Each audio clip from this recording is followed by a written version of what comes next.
Hey everyone, welcome to the next episode of the Learning Curves podcast. This week, David and I were very lucky to be joined by Michal Ivan. We hope you guys enjoyed the discussion as much as we did, and let's get to it. There you go. Okay. I'll let you all Okay. know. Everything's on the record now, so hot Oh takes yeah. to a minimum. Oh, no, I need to censor myself. Oh damn. Now we need to be perfect. Yes. Yes. Oh yeah, also don't worry if you got any cussing or swearing coming out. Yeah, So, especially in English because I used to listen to a lot of podcasts, and I know Joe Rogan, and he says swear words a lot.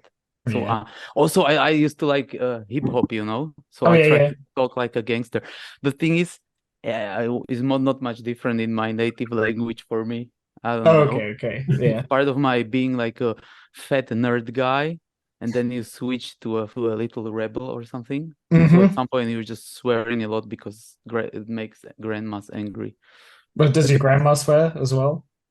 actually, there is a story. Yes, she does. Yeah. But just after she noticed that we are swearing like hell, Oh, okay, then okay. she was like, "Okay, now I can swear as well." Nice.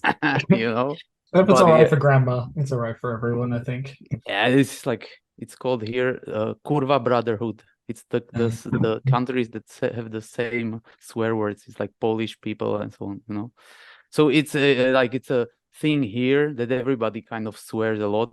The posh people pretend they don't, but they still do, but just not Mm-hmm. in the public. And my father used to work on like construction sites, so also he was censoring himself when we were kids. But after that, it's just like, construction sites. That's like you need to let the fumes out somehow. Usually, you let them out by swearing a lot. Yeah, ask questions because I would talk about swearing for two It's hours. cultural thing here in Yes, Slav countries. yes. Also, you need to Um, keep the Eastern European legend going, so you swear a lot. But I'll try to be polite. okay. So yeah, I guess we just start kind of at the beginning then, just for anyone who isn't familiar with, I guess, Michal Ivan. If you could just kind of introduce yourself, maybe a little bit, Oh say, fuck! yeah, The older I am, the less I like this. I don't know. the longer it gets. No, it's not even that it gets longer. I forget stuff, and I don't know. Uh-huh. No, yeah. So I'll try to introduce myself. I'm working as a concept artist and illustrator pretty much my whole professional life. I don't know these dates. So I said 15 years, but 3 years ago I said I'm doing it for 15 plus years. So it's more. I don't know. It's approaching 20. Probably it's Mhm. not really 20 yet, but that's A how I lie while. to myself. We, Yeah. we can say a while. So a while I'm professional. The thing is, it was easier to be professional back then, and also here. If you had two arms here, you could be professional.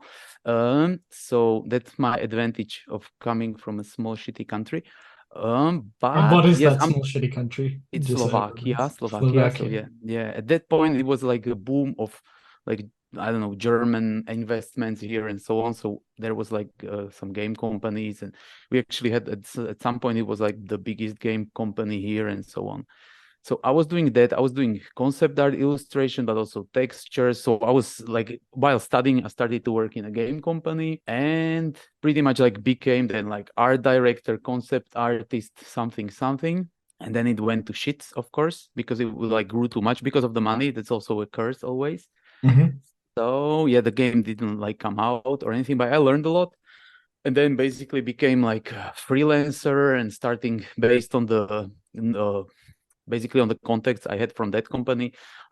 Like I grew it in a way where I did like concept art, and then also like we started a small concept art and art in general, like 3D and 2D company here in Slovakia. So then I was also art directing a bit again. And at this point, I'm one person company pretty much Hmm. doing illustrations and concept art. But actually like concept art in a sense of like designing characters, now it's way less than it used to be. It's mostly illustrations.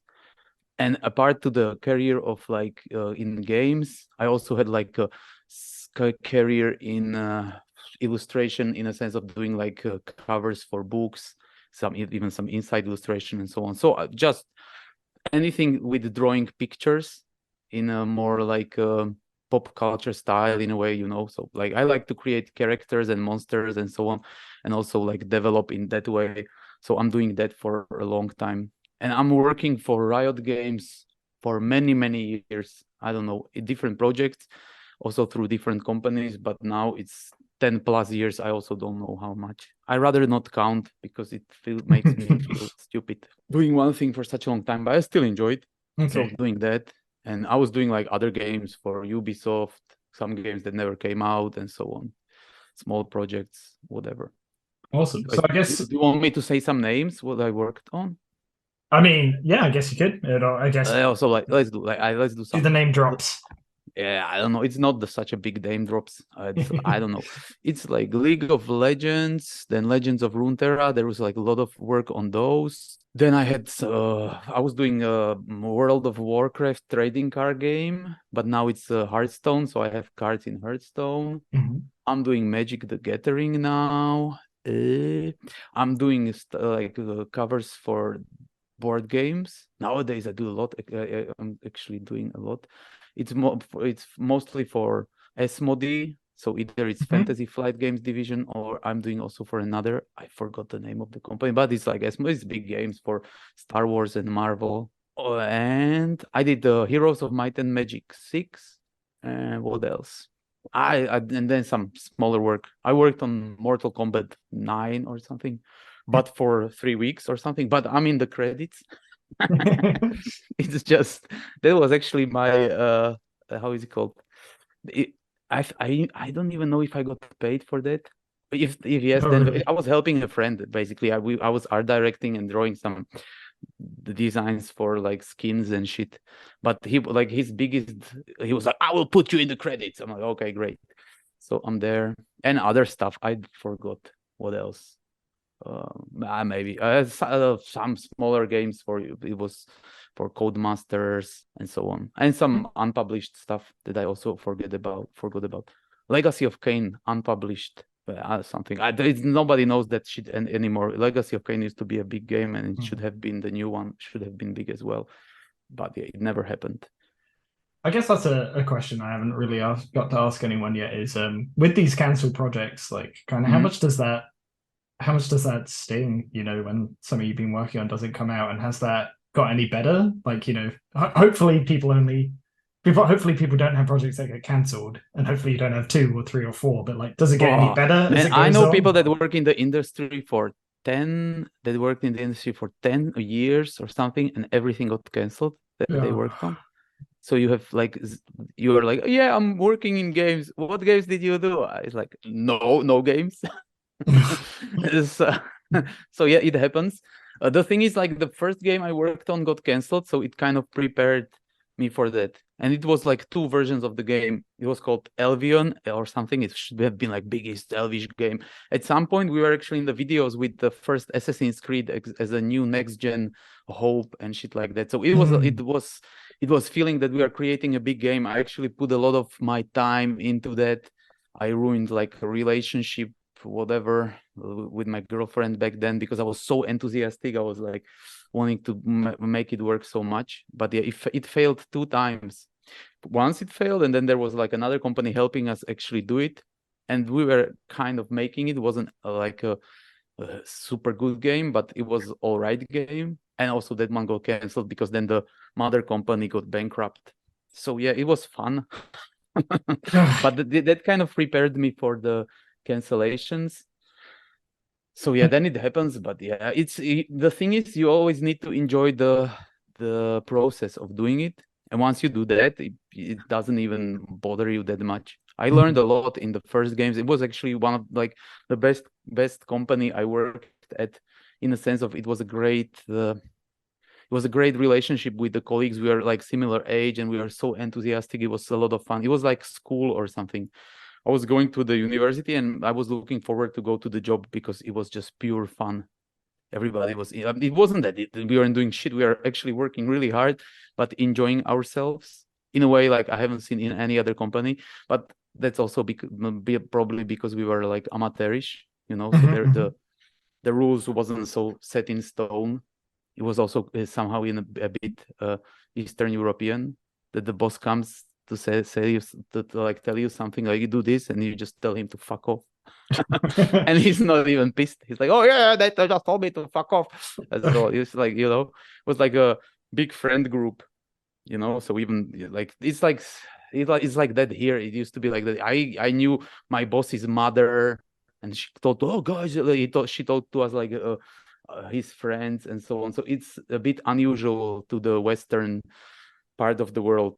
I knew my colleagues, kids, parents. Sometimes they visited the company. You don't know them too much, but it's super open, So you sit in a room with 5 people and you know each other pretty well. Actually, sometimes too well.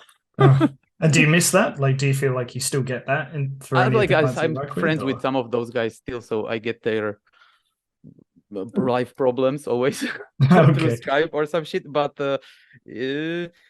I missed it sometimes. But the problem then was when it was breaking down, the relationship, and it ends like a bad breakup with a girlfriend, because it's not professional. It's like when somebody tells you he wants to leave, it's not like, yeah, I'm going to try something else. It's like, it's like, yeah, you've abandoned us. Yeah, like, you're letting us down. Everybody, one guy is pissed, the other guys are pissed. It's a lot of, I don't know, screaming and like hatred.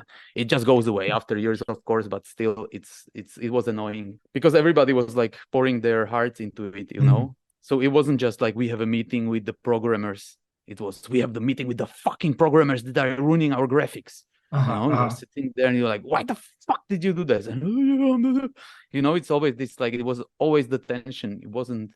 We had like great elements of the game, but the thing was that the lack of experience just ruined us. So yeah, I miss it somehow, but not really. I also enjoy when it's professional and I don't need to have like drama in my life from that thing, Yeah. When it's professional, everybody pretends everything is great and like it's sometimes better. That reminds me of when most people say like, God, I wish I could kind of go back to my teenage years, and then they try to remember how they actually felt like when they were a teenager. It's like, God, exactly. I was so sweaty and sad all the time. Yeah, it would be great to go back to your teenage years when you have like older head, Yeah. Now if I went to my teenage years, like, it's perfect. It's a dream. Also, the first company, if I was there now with all the knowledge I have, that would be amazing. I would just use it for what I want, or like for the fun, or even maybe we could, like, I don't know, actually finish the game, because you also see the problems because they are similar everywhere. So like you can catch the bullshit sooner and so on. Nobody will make you work weekends and so on. But the truth is, like, it's always also it was always my fault as well that I worked weekends. It wasn't that somebody was pushing me. It was that I said, like, I can come on weekends and help you do it because it would be great. So then you do it and then it gets canceled. And then you're like, oh yeah, great. That I don't know, didn't go to a vacation or something because we wanted to finish this game, and now it's on some dead hard disk or something. I don't know where it is. It's very dangerous to be that much attached to one project, because it can get canceled and your whole life was canceled too, because you put so much time and energy and everything into it. So yeah, the thing is, like, if you are young, there is a I don't know, there is a purpose in kind of that kind of craziness. It makes you work hard and so on. So you can use that sting, but at some point it will go away. Either that your heart will get broken or something, but you also need to have some protection from it. So you need to realize that it's kind of fake, but you still, like, because I always I feel bad of giving advice to young people, or not to overwork themselves and so on, because somehow to achieve I don't know, improvement, you need to even sometimes overwork yourself and try your limits and so on. But let's just not try to go crazy. That's the most important thing, because there is also, like, there are people that went crazy, not from that title, but I know people in the, I don't know, game companies or whatever, that they actually went crazy. Balance is the most important thing probably for you now in this stage. When you are getting older, balance is. Oh, getting older, definitely. When you are younger, like, what balance. It depends on what you have and what you don't have. You maybe have a girlfriend, so you take care of your girlfriend, but you don't have kids yet or whatever. Girlfriend has a job, or just like you can work more if you want, if it's fun. Just need to take care of your health as well. But in that company, for example, I had a colleague that was working out in a gym. He was almost like a trainer level because he was older than me. So he taught me how to work out, or like went to the gym with us first time and so on. So there was a lot of good things just from like relationship level stuff. And also I learned a lot, for example, Photoshop, like all of the tricks I used to this day, I learned from like guys that were doing textures for a long time and so on. So yeah, it depends. But yeah, definitely, like there is always like you need to have balance and everything. You also need to realize that you will die one day, and you need to have fun and everything as well, And also working on a project that you dream of is never as rewarding as you imagine it. And also when you have like a dream to work for in some company, like you will basically work in that company once you don't give a shit about that company anymore, or something like that, because you are still the same. Because the problem is you imagine that, at least that's what I did. I always imagined that I will be somehow different when I don't know, if I do stuff for Blizzard, I will just but then you do stuff for Blizzard and you realize that you're the same asshole as you were before. Just a company is like, it's good, but it's also like makes you happy for a day and then you're back to your old self or whatever. Maybe not even a day. Like, it's good. I'm not saying it's bad. You need to also learn to appreciate that stuff, but just don't build your life just around that, because you're not your job. Sometimes you can have like a shitty job and great life, and some people have everything you dream of and they are actually miserable. So yeah, I don't know. It's like old man advice, useless shit. Yeah. So I mean, like, what would you? So you've kind of like chased after these companies, and like you found them. What did I chase?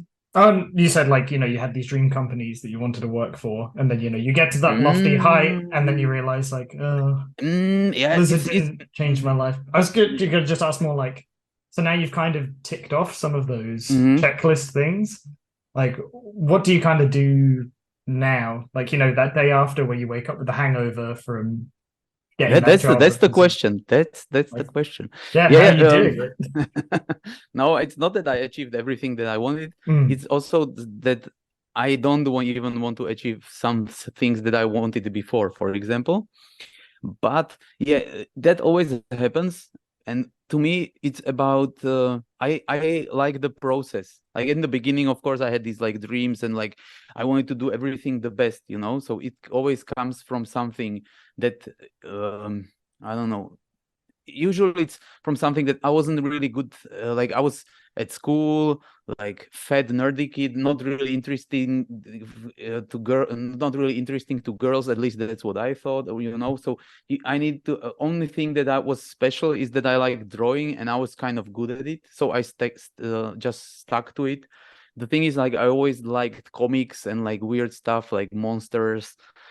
Also, when I talked then to artists, like proper ones, I didn't speak to many, but I had like my grandma or then like, I know an artist. He will look at your stuff. They look at your stuff and tell you like, oh yeah, you have like, this is like Ninja Turtles. I don't even know if you have talent and shit like that, But if the fire in you is strong enough, you'll just like be like, yeah, you will sad one day, and next day you will draw fucking orcs smashing dwarfs and be like, fuck that guy, I don't give a shit, I'll just draw this because I like it, So if you like it enough, and I think you need to like it, love it so much that you will just push through that. So then of course then you figure out that actually there is people that like that stuff and you can make a living out of it, and then you try to then you build your career. That's how it started for me. So it started naturally. I never knew that there is a career of drawing monsters and like stupid shit like that. But once that happened, then I was like, oh, great, I can do that. So I was doing it, and I was also trying to achieve as much as I could. But then you realize that there is actually, it's taking from the stuff you love, and you are losing something as well the higher you move up, So when you are an art director, it's rewarding in a sense. But if you like drawing and that thing, it just, you will do less and less of that. so then you need to navigate and just follow also the stuff you like still. So that's also what I'm doing now. When I feel burned out from the work I'm doing, I with, for example, my kids started to draw on paper, so then I started to draw on paper with them, and I was like, and I give myself permission to just do stuff that I like doing, whatever, like draw whatever for nobody, and you're like, oh fuck, and the magic is still there, you know. It's the same as when I was drawing as a kid, and I realized like, oh, this is, and you can use that to fuel even your professional work and so on. And then also then the knowledge of your past, I don't know, it's not burnouts, it's basically you just got heartbroken a bit from the whole ideals you had. You can use that as a thing of being wise in a way, you know. So you don't take shitty jobs, you just take the better ones and so on. So you learn from that, and it actually, I think it's even better later than in the early stages, because at this point, like, yeah, I would like to, I enjoyed working on like stuff that I would love doing as a kid, but I'm not as stressed about it, or even like, you know, it's somehow big pressure when you are younger, like I'm doing this and I'm like, oh, how would I do? But now I kind of trust myself, and it's a bit easier. So it's less of highs but less lows as well. Yeah, I saying that idea of like it's balanced a bit more. Again now. It's also the older you get, the more boring you are. Yeah. Some people I feel some people are bored old and boring, I think. Yes, they yes. just grow into it. I'm trying to not be boring, but yeah, I like life will smack it out of you. I guess kind of just to like try and summarize where you're like getting at there. Is it kind of that like the goals kind of sort themselves out? You know, like you'll reach one of these peaks, and then life kind of just automatically puts another one in front of you. So what you're more focusing on is just like, I just like climbing. Climbing is just fun. Yeah. That's a good, yeah. Exactly. I also at this point I have goals that are so unrealistic that I kind of cannot achieve them. Can we hear any of those? No, it's like it's not that it's unrealistic. It's that I have like several steps, you know. So at this stage, I can do like, I don't know, I'm doing concept art, and I can like think about companies. At this stage, I'm not really doing that, but I have, for example, I like to paint traditionally, so now I'm painting traditionally. But then you can also achieve levels in that, you know. So then you would have, I don't know, I want to do like an exhibition in here. I don't know, whatever. Then you want to have an exhibition in New York, you know. Then you can dream big. You can be like the best artist of I don't know what, you know. And then where you are bored of that, you can do another things and so on. You can do a comic book, maybe. Then you can try, you know, and so on. So there is so much stuff. I kind of feel that I have so many things I can do, and I'm like excited to do that. I cannot even fit them in one lifetime, and I think that's good, because then I also don't think about the goals as I used to think about them when I was younger. When I was younger, I was thinking about them like, I need this to be able to tell myself I made it, you know. I want to work with a big foreign company, and then I can feel like, oh yeah, I have a status that I made it.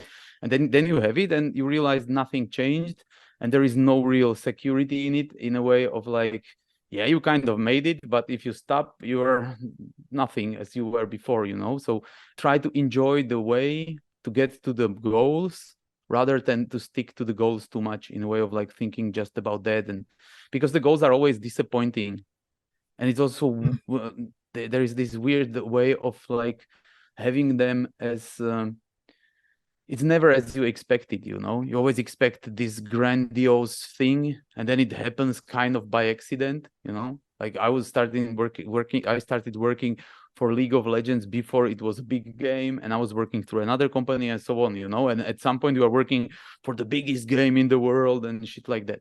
But it wasn't like that somebody calls you and, oh, hello, we are the biggest game on the like of the world, and you can work for us. And then you're like, you start is like shitty game. I do some art for it. It's all right. Everybody likes it. And then you wake up one day and you realize, oh, it's actually a big game. Now I'm working for a big game. And like, didn't even notice, you know. And then you go all ticked or whatever. And it's like, yeah.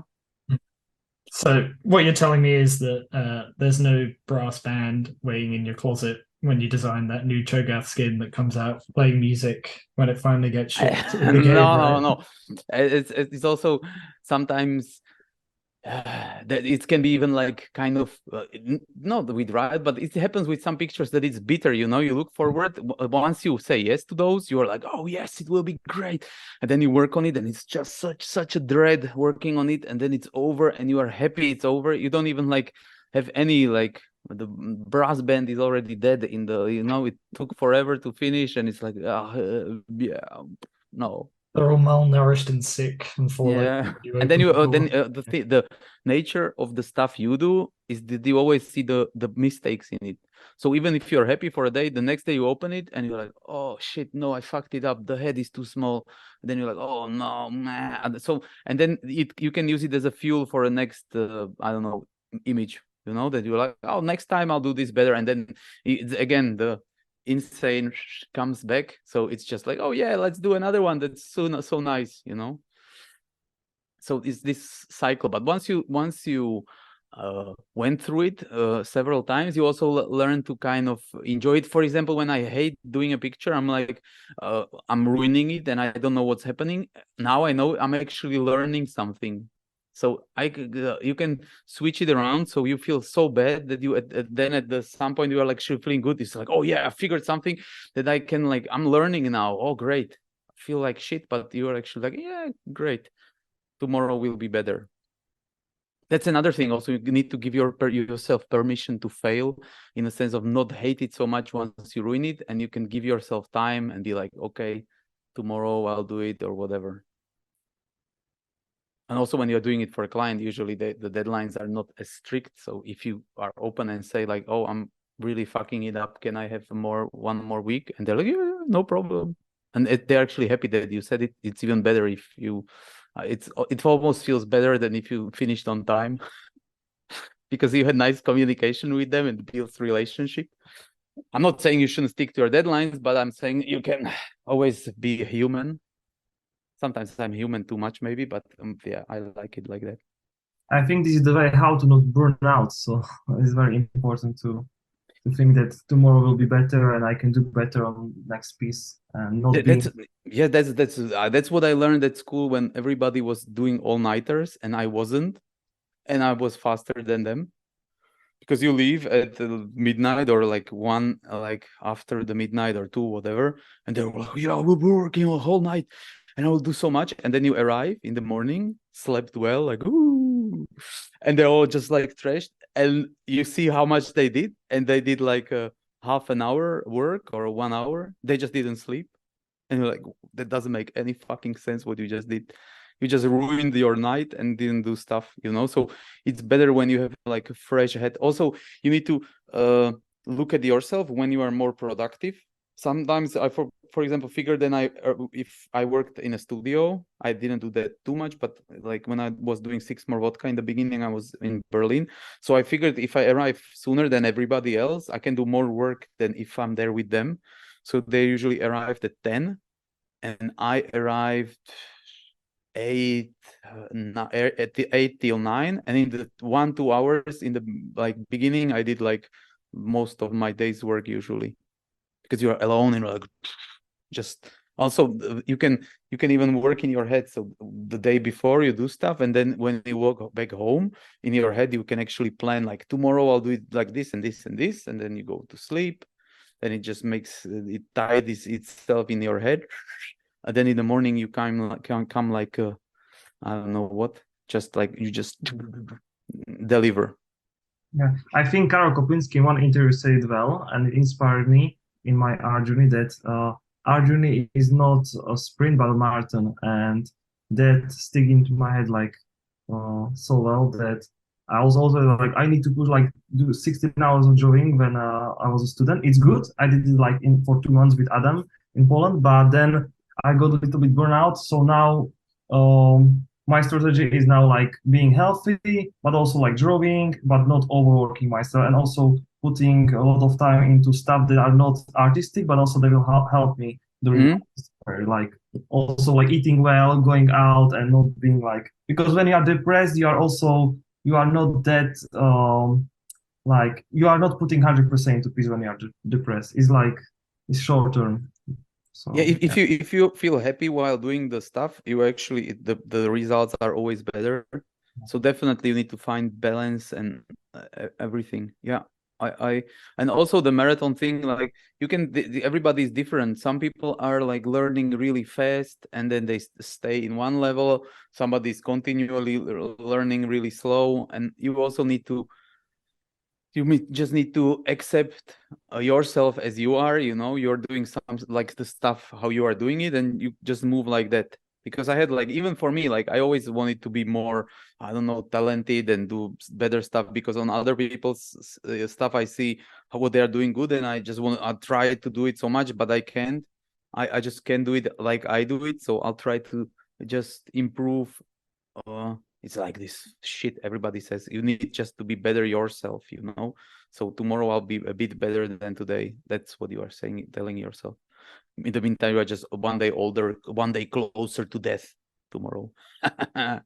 But no, yeah, you just need to be just don't also make yourself so freaked out about, I don't know, these weird goals that you made up in your head.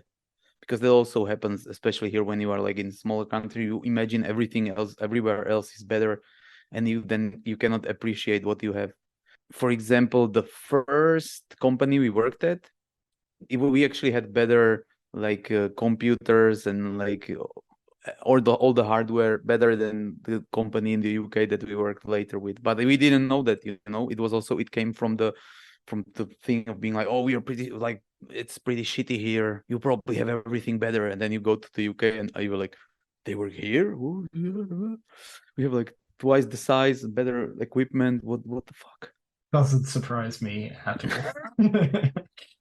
I mean, also just the way that you were putting that, it reminds me of the first time I actually heard you kind of give a talk. The like phrase that popped into my head when I was listening to you was like optimistic nihilism. It was like, this person I think has figured out how to be like very optimistic about everything being completely pointless at the same time. Yeah, but yeah, I also came to that through like the struggles, At Yeah. some point, you just need to like pinch yourself and be like, come on, you are just drawing pictures for video games and you are stressing about this shit.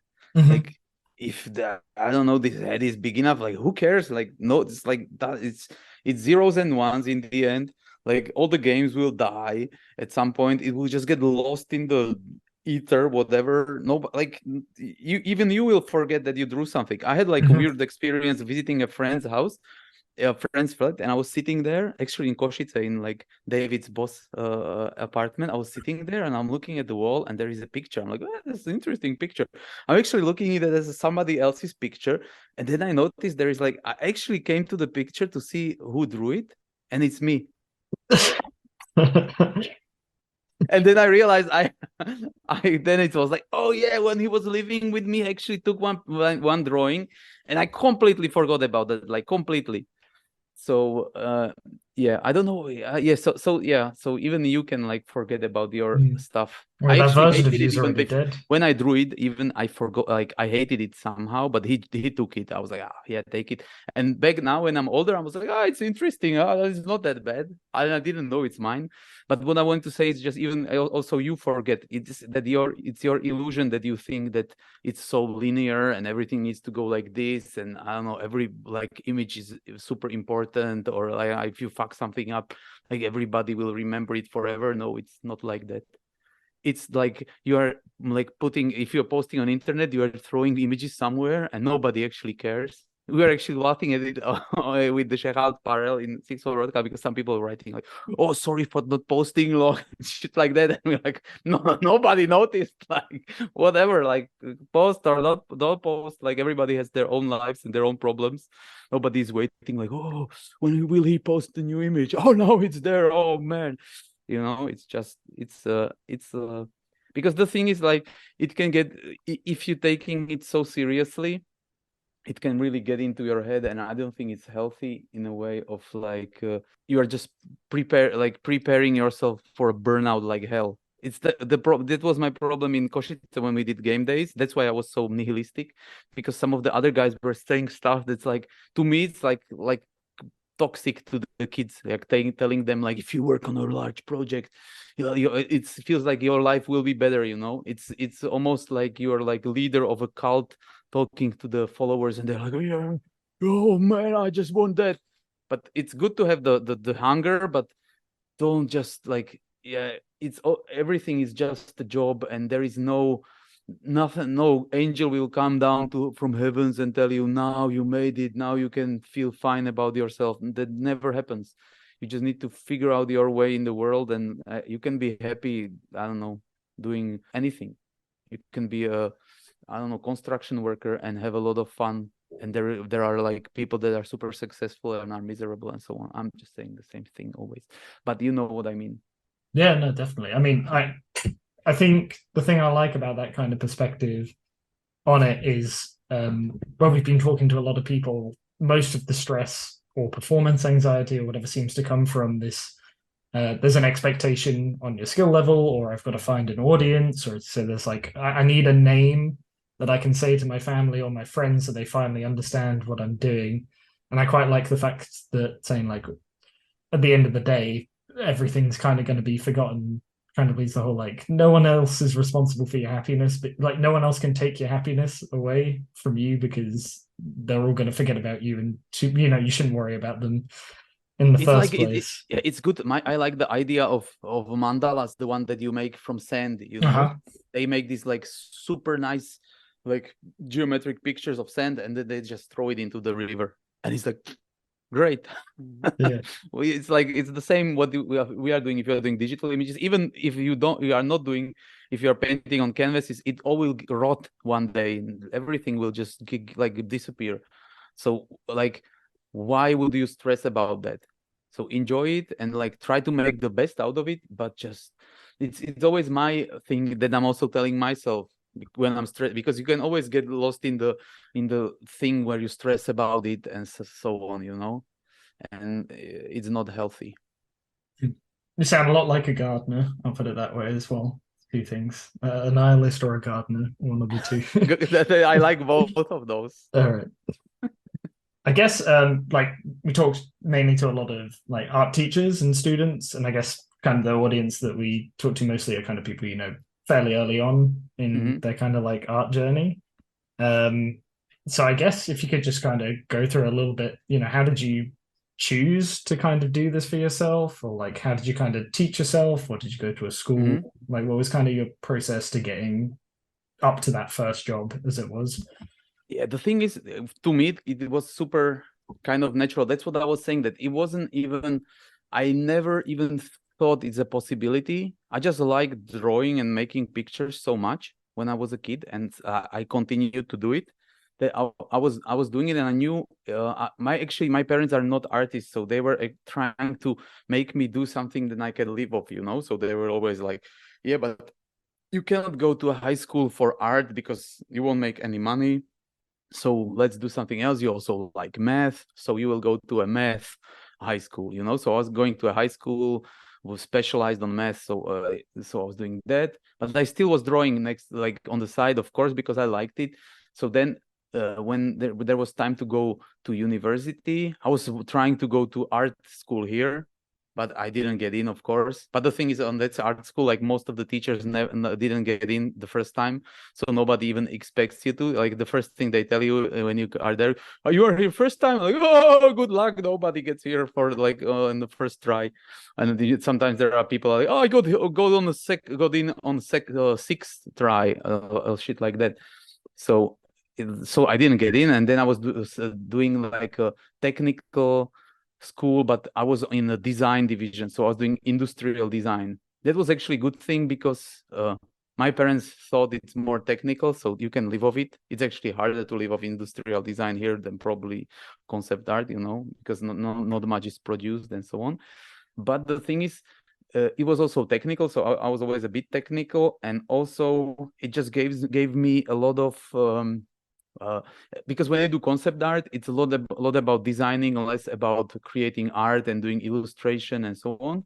So it gave me a lot about like the designer thought of more like troubleshooter and like problem solver and so on. So I was doing that, and then after 2 years, I actually switched to the art school, but still stick to the design. And the good thing here was like the people.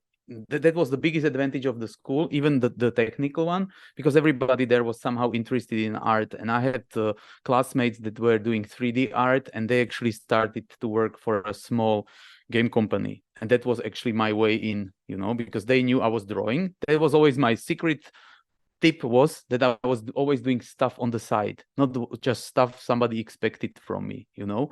So I was trying to keep alive the love for the thing that I had.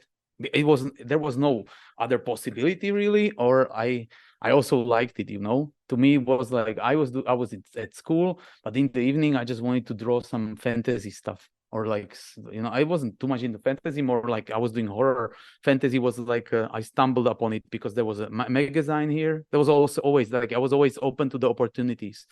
So I think even my father told me, oh, you can do like drawings for the magazine. It was like illustrations for short stories. You do it for free. So I was starting to do that, and that made me do regular illustrations, makes you like finish the job and so on. So I was doing stuff for free, and then all of my classmates knew that I'm drawing. So in the game company, when they were like, oh yeah, but we would need somebody to draw something, and they were like, oh, we have a classmate, he's kind of a weirdo, but I don't know, draws a lot. So then I got in. That was actually the first company. It grew into the big company.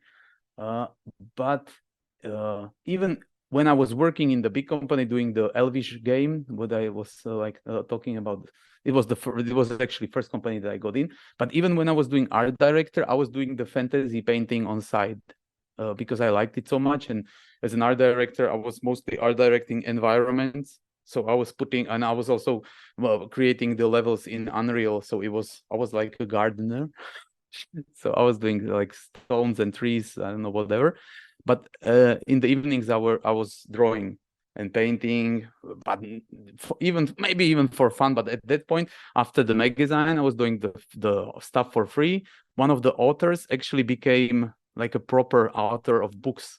So I was illustrating his books, like covers and so on. I'm doing it still to this day, actually. And he's one of the biggest writers here now, because you just stick to your guns, and you do the marathon thing where you just chip away, never stop, just do it. And if you do it for 10 plus years, there is no other way that you will be successful, because if you do it like proper, you need to just don't slack. But if you do it proper, you will he ended up with I don't know how many books. So if you do so many books, you actually became a good writer just from doing so much. And then all the other writers in the country notice you because you did so many. And then they're like, yeah, he's like a great writer. Because it's like Stephen King said, or somebody, that somebody was asking him, like, how can I write a good short story? And he's like, write a short story for a year, every day, one short story. And it's like, it's physically impossible to write 365 bad short stories in a row. It's like impossible. So at least one will be good, you know? So if you do this shit, it always works. So that was kind of what I was doing. And also sticking and also trying to listen to my voice, in a sense of like, because a lot of people nowadays, what I feel is they treat it as a job, and they like, for example, drawing butterflies, and they think, but yeah, if I do orcs and I don't know, environments, I will get a job in games, so I'll focus on that. You also need to keep the true thing you like in it. Once you don't do it, you will fail, because the other crazy guys or girls, they actually love it, so they will always beat you to it. So if you like painting butterflies, just paint the fuck out of butterflies. Maybe in 5 years, all the games will have butterflies in them, and you will be the biggest game artist, if that's your dream or whatever, you know?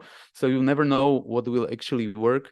And it's really, I think it's not great to look at it just as a job. You can look at it that it's something that you like doing, and it's a job, so I'll do that. That's what kind of I did. I liked video games, but I wasn't like shaking to get into video games. I loved comics more. I wanted to do movie effects when we were kids because we like that shit, you know. But it's not that far if you just, I don't know, like aliens, then you draw monsters, and then you do an Elvish game, but you still can do monsters for that game, and then you see them moving. It's like, oh yeah, that's so great. It feels almost the same. It's not, but it's the same love in it, you know. I don't know if I answered your question because this shit happens to me sometimes. No, absolutely. I actually leads into a question that I kind of thought about before going, which was, if you like look at your portfolio of work, you know, there's games, there's comics, there's illustrated books, you do traditional and digital work. You know, it's in a huge different directions. I think you've done some, I don't know if you've done any like poster design and stuff like that I've seen. I did the t-shirts, some posters, but yeah. Just like, but I guess I was trying to figure out in my head if you know, you always wanted to kind of do everything, or if it's just you kept falling into one new thing after, like you just kept falling into all of these different things. And I think the answer you gave to the last question kind of sounds like you just wanted a job where you could draw. So you just kept getting all these different jobs. No, I was just drawing. Yeah, but it was more like I was drawing and I was getting these jobs and I just continued on it. It's the same as we had like there was also in the design, in the industrial design, on the industrial design in school, we had like there was a designer getting a talk to us, and somebody asked him how is he getting his jobs, and his answer was, I don't know, I just do the stuff and the jobs come to me. You know, it's sometimes it can feel like arrogant answer, but it's actually not. It's that the work you do attracts the jobs you get. You know, so I was drawing monsters. So then when my classmates worked in a game and they knew they need monsters, they called me in to do the monsters. So I was doing something that I loved and I was doing it for a job and it was great. But you cannot expect somebody to give you work that they haven't seen you do, you know? So if you want to draw Spider-Man, draw the fuck out of Spider-Man. Maybe somebody will notice your Spider-Man and you will do something Spider-Man. I don't know. So I'm trying to stick to that. And the thing, at this point, I feel I'm like I have kind of a bit of an imposter syndrome. Sometimes I'm like a Forrest Gump in the book. It's in the movie as well, but in the book, it's more like he's in every situation for like accidentally, you know? so I feel like I have something like, yeah, somebody's like, do you want to do something for comics? I'm like, yeah, definitely. And then you do it, and you're like, somebody says, are you a comic artist? No, I just stumbled upon something, and then I realized I kind of am a bit. I don't know. So, but I also try to keep it fresh. So I like trying different stuff. So it's two things. It's trying different stuff, and then when there is some interesting opportunity, I do it.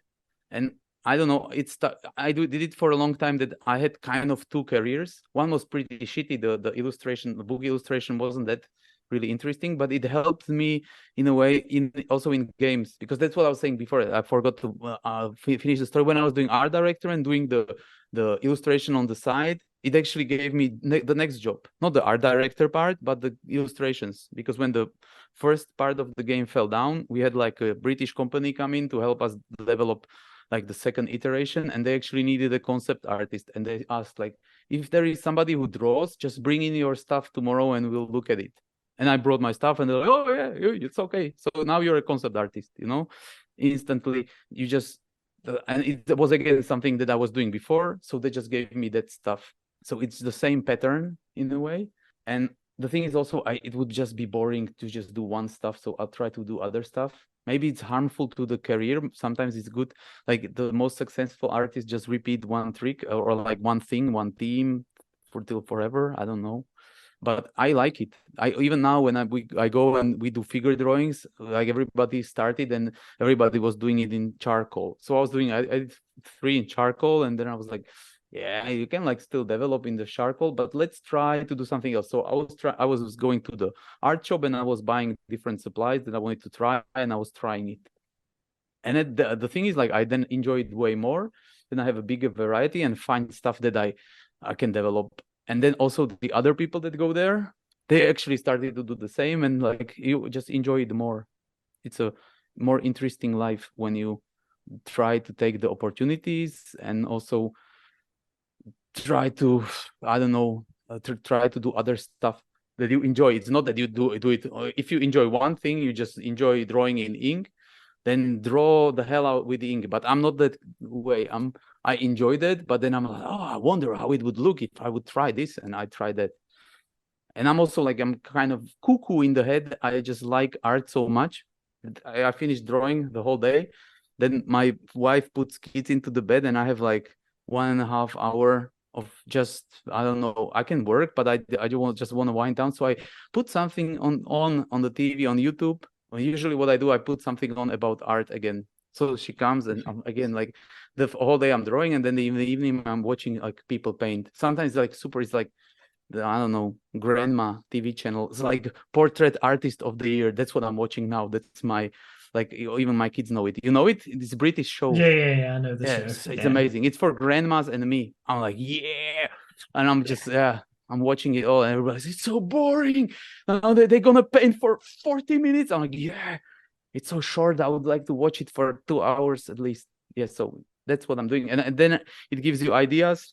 And then I even paint in my head, you know. So I drive to family holiday, and in my head I'm like, what would I do? And I'm thinking about like different colors that I would use, and I don't know.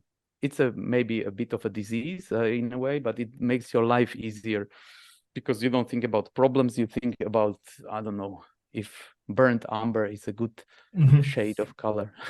I don't know. No, that makes sense. I think the way, especially you're talking about those life drawing sessions, fits with that kind of climbing analogy earlier, where you're like, oh, I'm climbing and I'm still climbing, and I'm going to be climbing for another 10 years, so I might as well try climbing on my hands, or like go backwards, or like I'm going to skip, or I'll do it with ink today. And then there's another thing, like you climb, and then you realize, like, I'm climbing, but I'm kind of, my weeks are weak, so you don't need I mean, like my legs are weak or whatever, so you don't then use that much, you know. So you also try to make the best out of what you can do, you know. So if you draw and you find your drawings boring, then maybe try painting, you know. Just figure a way. Also, you need to then accept yourself in a way. Like, I don't know if that's also when I worked in Six More Vodka. That's what was I didn't mention, but I worked in Six More Vodka in Berlin for some time, and it was like for a year there, and then from home. And it was also great because there were a lot of like great artists there, and you learn from them and you see how they work. And one thing is that you try to kind of learn their tricks and so on, but also then you realize like everybody's head kind of works differently. So you cannot just be like, I will do this exact thing, and you cannot expect it to be as good as the other person.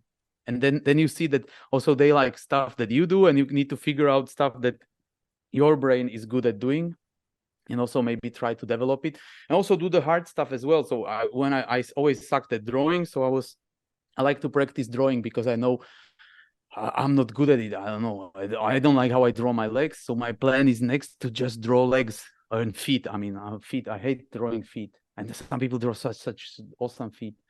So and so on, you know. So you can just, but you also need to have fun. You cannot have it. At least I cannot. Like some people nowadays have it like they like working out. Like David, what he was saying, that he was like you need to draw 7 hours a day, so you sit and draw, and you draw boxes. I never did that. I cannot do it. To me, I always do it when doing some things or working on something, either for a client but also for myself. Like I want to draw, I don't know, a dragon, so I try to draw a dragon. Then I figure out I don't know how to draw a dragon. This head looks like shit, so then I research. Okay, this is how you draw a head, and then you draw it. Somehow it's good. It's like, but the next day you can do a better dragon, and so on. But you can, I like it to do it like I'm producing something, you know. So I cannot do it just by like having a goal and then working towards that goal. I'm kind of working towards that goal, but in a more chaotic way, where I try to like it. And also nowadays, it's the thing that I sometimes I'm fed up with digital stuff and so on. So I try to find something else. I try to do the traditional, but then I realize I can do the similar approach in digital, and then I like it again, and so on. So it's also a struggle in a way, like to find the love in it. But if you do lots of different stuff, it's fun. But also you don't never know what happens. There's another exciting thing about doing a lot of those jobs, you know, that some band asks you to do a album cover. Sometimes it's a shitty job, but for example, last one I did was like, I know the band, I know the singer is an artist and so on, so he understands and so on. It was a lot of fun. And that's another thing that I found. Some of the smaller, kind of shittier in a way of like that it's less paid or whatever jobs are sometimes the most rewarding. It's weird, but the huge games are great, but you are amongst other people, and I don't know. But it's sometimes better. I don't know if you do a book, and I did a book with a lot of illustrations, and then like all the reviews mention it, and it's not all the reviews that it's thousands. It's like 5 fucking reviews in like, and 10 people read it. I don't know. But it just makes you like, oh yeah, great. And now you can go to a bookstore and I can open a book and I drew the pictures. I like books, so I'm happy. I'm more happy than if, I don't know, million people buy a skin. It's like, I don't know. I never like. So it also, you need to have something that makes you happy and so on. No, it makes sense. I mean, I was one of those people who got a sensible art job as well to make their parents feel less stressed about and study graphic design before I quit that job and started doing this. I used to work in children's publishing. And I agree, it'd be this one time I got to work on like a maths book where it'd be like, oh, you do fractal math and it's got pop-ups and you turn it around and it took years to make. The pain in the ass. I'm not sure if it ever sold that many, but it has like 3 or 4 reviews from like that one weird kid who likes that kind of maths at like age 4 or 5. And that's still the thing. Like, it's like, as much as I didn't enjoy that job in the end, I still like it when I see that book out in the wild, because it did something weird for at least 4 or 5 people who don't often get weird stuff made for them. Yeah, if you imagine, because there is like magic that can happen. It's like this drawing I have here is Rafael Gares. I love this stuff. I still love it. He's doing comic books and he's not really famous. It's just, I caught him in an age where I completely loved his stuff. And it was one of the first like Lobo comics I read when I was a kid. And it's just completely insane. It's amazing. And the thing is, like, in my eyes, he's the big, like one of the biggest things, because I remember it like that. But now you go, I don't know, he has like a small Instagram. I don't know, he doesn't even post that much. He's not really that famous. Some people know him, the insiders. But just imagining what it did to me, like how I was excited about it, it's amazing, So sometimes that happens, that you just somebody appreciates it, and that's enough. It's like, if even if you just like it, it's enough. It's great. It's the small things are sometimes the best, Are you trying or hoping to have like more of those projects? Because I'm sure, like, obviously, you said you've been doing this for a while, and I guess you mean like for the future? Like I like the traditional stuff a lot.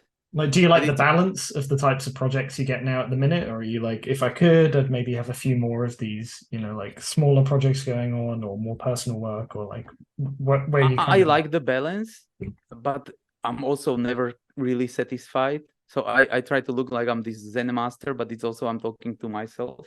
I'm never satisfied. I'm like, yeah, I'm having this, and then I have thoughts like, maybe I can do more of this and this, but I try to take it as it is. So yes, I definitely have more things that I would like doing.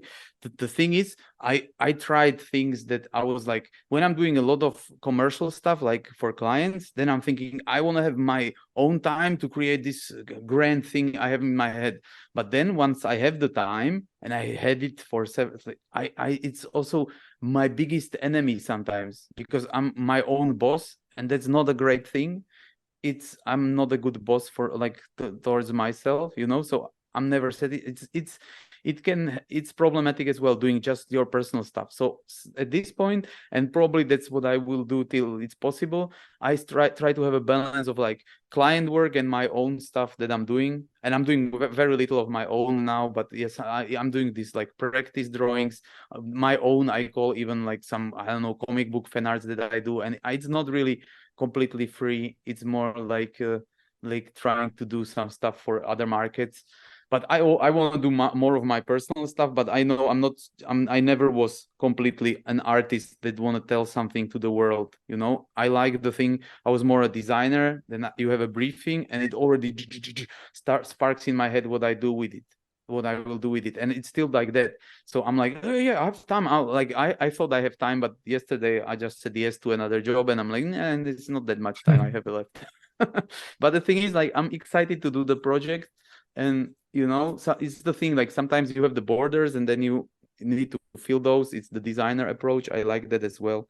So for me, it's now I'm also like, I have like fairly young kids. They are getting older. That's a good thing. So for the second half of my life, I want to do more of my own stuff.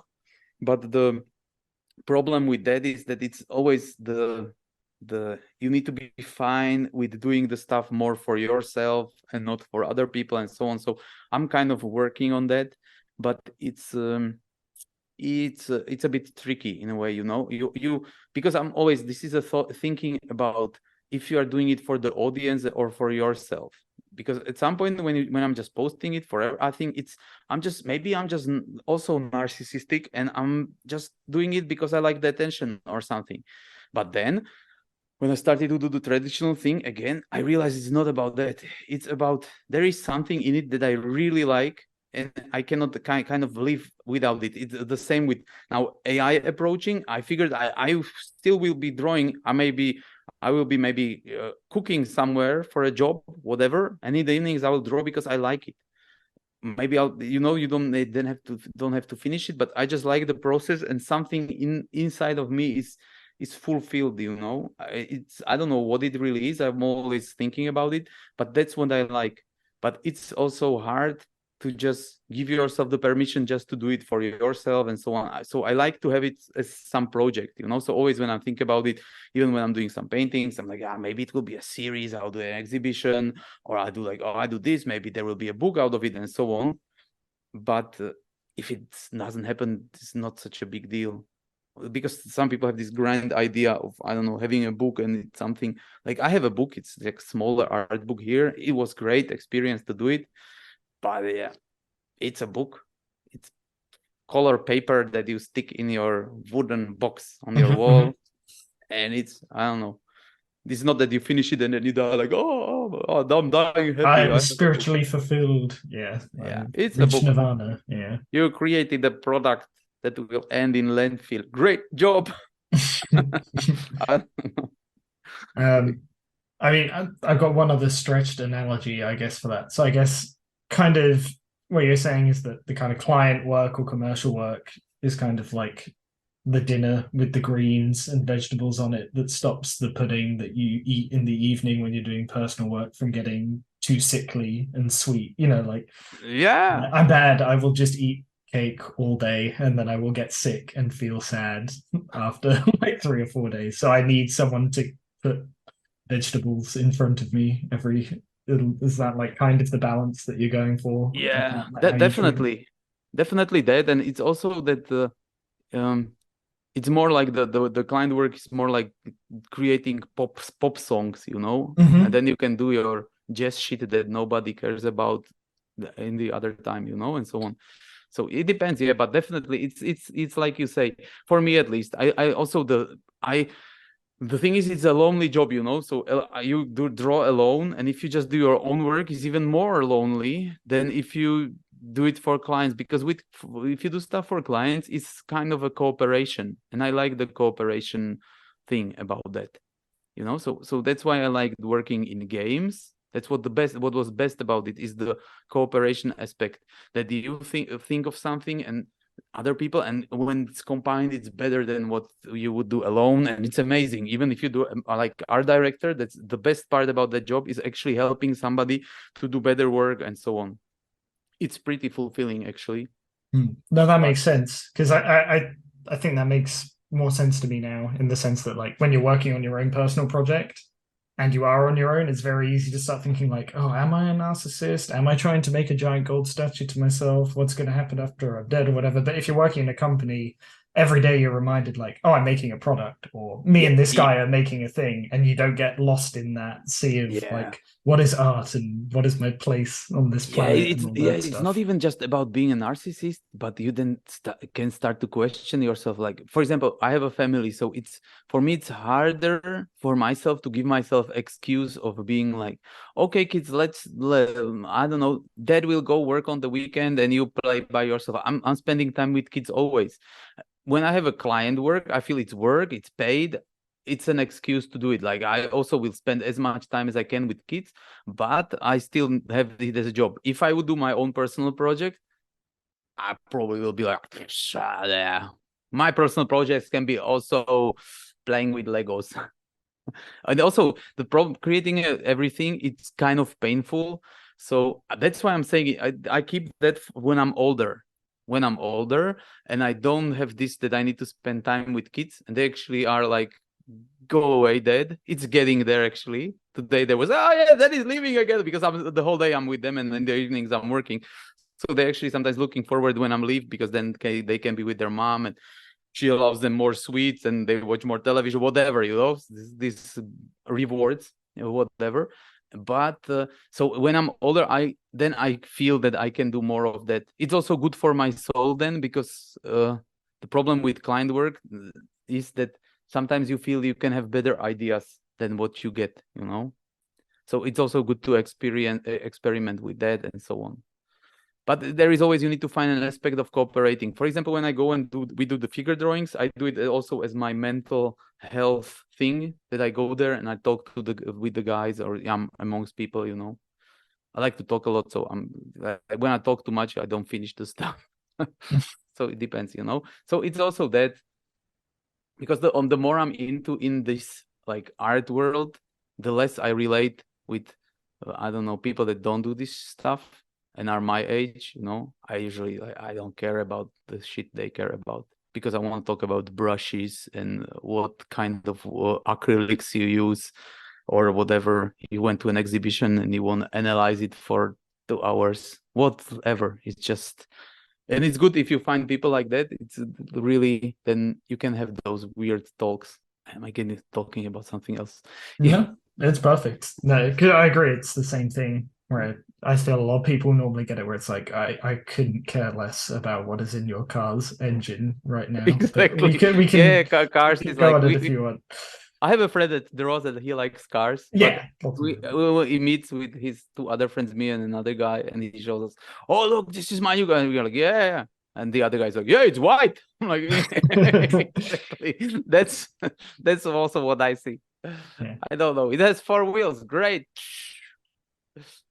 I don't care about that stuff. It also doesn't make me happy. It's not that I'm talking shit about people that like cars. I understand that they like it.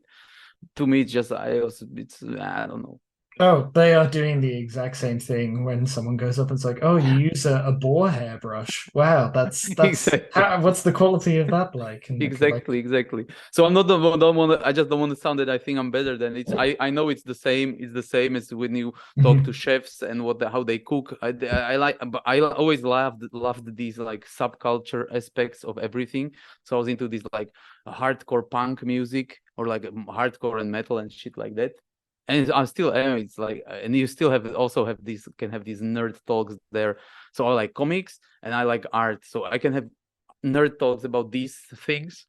I just don't understand cars. Not because I don't care really, but I understand it's the same kind of subculture feeling with them. So I leave it up to them. But just, I'm not involved in that. I had like a colleague, Alessandro, and he's more into techno. And when I realized I never liked that like music that much. I actually like it now more. But when I realized it's also a subculture, when they have their own things, I'm like, that's great. I love everything like that. So yes. So say AI does take over the world and everyone loses their art job. What are you filling your time with? I mean, I don't think that'd happen, but what are you going to do? If one you thing, had one to thing do is something else. it really won't happen. That's one thing. We see how it's going with AI, and it will be next NFTs. I guess might not completely, but you will see. It's yeah. So but maybe not. Let's see. If AI takes, I probably will still be painting, but then it's no reason for me to do it like that. So maybe I will try to become like a proper painter. A For proper painter example. with a I mean, capital like, P. yeah, Yeah. but as a job, I don't know. Like that would be like then my goal to achieve that. But as a job, like I like working with my hands as well. Like so, but I like cooking, so probably I will end up as a chef. But if not, like I always said, like that I would be a carpenter. I like working with wood and so on. I always wanted to, when I was like younger and I was studying art, I was more into sculpture and stuff like that. So that's what I miss actually with digital art, that I don't have many tools that I can work with my hands and so on. So that's why I like painting as well, because I can use tools and buy shit and feel that I'm doing something. But if it's more like that, I probably will do that. I don't want to work with like in corporations probably. Like, and if AI does this, that's that's what I was thinking. I will do something where I don't look at the screen the whole day, you know? And then I will just fucking delete my social media, like do like proper punk shit like I always wanted, but I feel bad doing it like this, you know? I was when the kids had like mobile phone craze and shit, I was trying to stay off that, you know? So now I'm like on social media and I'm feel like so if AI takes over and just posts forever all that shit and some people will be like droning on it, I'm not doing that. Or I'll be the gardener or some shit. I don't know, just I will stay in like try to stay in the real world. Sometimes with all this shit happening, it feels like it's a blessing, like, oh, AI. Like I feel sometimes bad about it, and then I have these moments like, oh yeah, I hope it takes over and I can finally delete every social media and throw my TV off the window and just be like a super weirdo, hippie weird, I don't know. But yeah, it probably won't happen. It's also when you work in the industry, you realize like you're actually not doing the work the AI enthusiasts are thinking you are doing, because they are thinking you are just drawing pretty pictures. But actually what you are doing, you are making sense of the dumb briefings you get. Sorry for the my clients are, you have great briefings, but everybody else has really dumb briefings. And your job is actually, it's not dumb, it's that they give you some ideas and then you actually need to make sense out of the ideas. And it's not just drawing a big booby chick with weird robotic arm that doesn't make sense, you know? It's not it's not that, even though sometimes it looks that's that, but it's not. And especially the proper concept art, the one that you don't see on ArtStation, is like that you are actually solving problems. So you are solving, like a 3D artist asks you how to do this armor so it looks this and this, and you actually draw an ugly drawing for him that helps him solve the problem, for example, or stuff like that. Even when we did like card games, even like in Six More Vodka, sometimes we actually created new characters and stuff, you know, because you had briefing like, oh, do, I don't know, Bilgewater characters, and then you just do brainstorm characters. And I see how AI brainstorms, and it's bad brainstorming. So that's a brainstorming that makes you like, because you give it ideas, and the result is just the ideas, maybe a bit less. What you actually want is they give you ideas and you need to do more. That's the best, actually. That's the best cooperation. I actually like the bad briefings, to be honest, that you get like something and then you can build upon that, you know? They write you, we need like somebody in armor, and it's not, there is no idea in it, but that's great briefing. You can do anything with it. You just need to sit and think about the stuff, and then you actually like sort it out. So you are kind of more like an inventor in a way. It's not always, but also with illustrations, it's you figure some other stuff, how to tell the story and so on. Yeah. And it's also like when everything is AI, then this is how cheap shit looks like, you know? We have this like company that creates like notebooks and stuff like that, and they're really cheap. Like nobody wants, like no artist would work for them. It's like usually they did like kids stuff, and now they have like AI covers. I'm like, yeah, great. So now let's do like a super expensive game and have the same covers as the shittiest notebook company here. Like who would do that, you know? It might seem like that's like a great possibility, but yeah, let's see if every cheap game looks like this, and then a big company should come out with a game that looks the same. I don't think it's happening. So then they will need to find a different way how to make it different, and that's kind of exciting, to be honest, because it's the same thing as like because a lot of the artists are copying other artists sometimes, like I mean like the ArtStation effect where everything looks the same. And sorry, ArtStation is great site, everything, but you know the idea. Like some of my friends are like, I go there and everything it's like 3 pictures all over again. I'm like, yeah, kind of, you know. But there is another element of art that can be, it's the same as when photography came and art was just copying reality, and then they needed to create something else. So it might help create something more original and else. Maybe not. Maybe just crypto bros will take over the world and we'll just eat NFTs for dinner or some shit. I don't know. I cannot imagine it. Also, like nobody's really excited about it anymore. What I see on like social networks, they're like, stop posting that boring shit. I don't want to look at it. But yeah, maybe it's just my bubble and everybody else is happy that everything looks the same. Great. Also, like good artists will have more value on the market. Like also when you are doing traditional stuff and comics, you have more value, so you can make more money with it. Probably it's about ideas, and yeah, if not, then you can become a gardener always, or just like be like Terminator world when you are like John Connor fighting the robots. I don't know. Some of the talk about like AI is just insane. He's like, AI will create the movies now. I'm like, yeah, great. Like so far, the animated stuff it creates is great. It's a dog that walks. He has 4 legs, 5 legs, 6 legs, 1 legs, 3 legs. I don't know what it is. And then it's like, and then somebody thinks it will just do cuts and everything. I think it's like a big misunderstanding of what actually goes into it. For example, creating a movie, there is other things I feel that the people that are creating AI don't understand the other stuff. Like with images, it's easier to kind of mimic it, but it's just mimicking. It's not creating anything, and it's just, yeah, and it gets like boring so fast. But maybe I'm wrong. Next year I'll be a gardener finally. It's the same thing over and over again. So Yeah. Yeah, if nothing else, I don't think the problem we have now is there isn't enough shit for everyone to consume, you know? And I'm like, okay, we just needed more stuff faster. It solves problem nobody has. Yeah. It solves like, okay, so you need more shit to look at in your phone. Yeah. Here is it. There's more films being made by human beings than anyone could ever watch in their life. That here's that times 1,000 kind of thing. Yeah, and it's more mediocre, and it's also like I want to see the movie that AI does. It will be just like, ugh. Like with all the money they have now and how much money it costs, they still cannot, like half of the movies are still shit. So yeah, now feed those movies to AI and it will do like even more mediocre stuff. It's like, yeah, I don't know about that, but maybe, I don't know. Also, like with the AI, like I think the AI would work better with stuff that we really need. Like we don't need, we already have artists.